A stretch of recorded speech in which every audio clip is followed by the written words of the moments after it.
Bahkan di hadis Riyadhus Shalihin ini, ya kita loncat bab ya, sekadar untuk wawasan.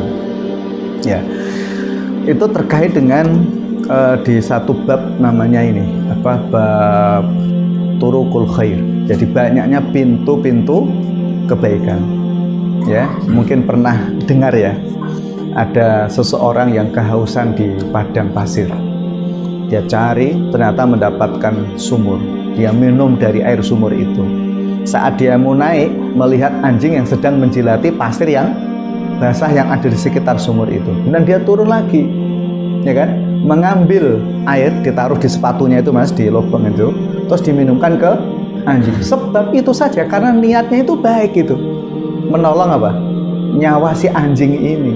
Sebab itu Allah mengampuni semua dosa-dosanya. Padahal wanita yang diceritakan itu disebut namanya wanita yang tidak baik. Ya, ini wanita yang tidak baik. Allah Akbar walillahil hamd. Sampai ketika Rasulullah cerita ini gitu ya, ada seorang sahabat bertanya, ya Rasulullah gitu, inna lana fil bahaimi ajran. Apakah kalau kami membantu hewan itu ada pahala gitu? Maka Nabi memberikan jawaban, fi kulli kabidin rotbatin ajrun. Jadi setiap jantung yang berdetak, ibaratnya begitu ya, yang kalau kita memberikan makan kepadanya, kita niatkan untuk bersedekah, itu mendapatkan apa? Pahala di sisi Allah Subhanahu wa ta'ala. Ya, punya ikan yang dipelihara di rumah enggak? Atau kucing atau apa gitu. Ya bismillah niatnya apa? Sedekah. Itu. Masya Allah. Niatkan sedekah wa ta'ala. Dan juga ada ini ya, masih ya dinamika niat ya. Ada satu hadis Nabi SAW yang bercerita tentang ma min muslimin yaghrisu ghorsan illa kana ma ukila minhu lahu sadaqah wa ma suriqa minhu lahu sadaqah wa la yarza'uhu ahadun illa kana lahu sadaqah. Nah, gitu. Setiap muslim, kata Rasulullah SAW, yang menanam tanaman, maka setiap yang termakan adalah sedekah baginya. Jadi misalnya ya, nanam apa? Pohon mangga, kan berbuah. Nah, ketika buahnya itu diambil orang, gitu kan, dan kita ikhlas, itu niat menjadi apa? Jadi sedekah. Bahkan menarik lagi di sini, wa ma suriqa minhu lahu sadaqah, yang dicuri pun Masya Allah. Luar biasa ya. Yang dicuri pun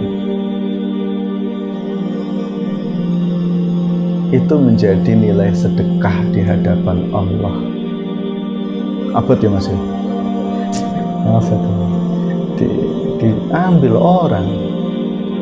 Kok tiba-tiba sedekah ini gimana ceritanya?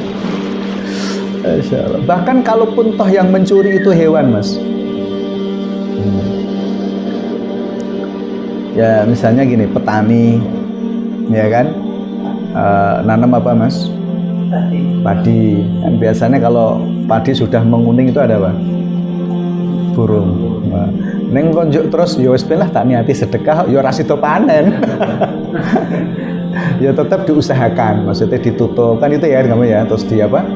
Kasih orang-orangan gitu ya, kasih bunyi-bunyian gitu supaya burungnya apa? Pergi. Ya, itu ikhtiar manusia berebut rezeki dengan burung. Ya kan? Nah, ini ada satu hadis Nabi SAW nih berkaitan tentang itu ya.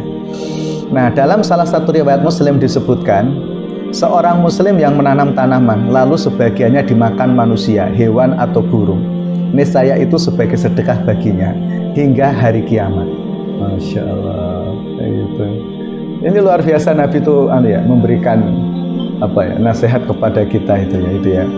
Nah, dan di dalam riwayat miliknya juga, bila seorang muslim menanam tanaman dan bercocok tanah, lalu sebagiannya dimakan manusia, hewan atau apapun, maka itu adalah sedekah baginya. Allah karim. Nah gitu mas. Iya mas Ramzi. Enak tau mas, jadi orang muslim ya. Berarti bagaimana kita mengelola apa? Niat. Iya, masya Allah. Yo orang enteng loh mas. Abot mas Supri mengelola niat itu. Tapi itu Allah janji pahalanya sangat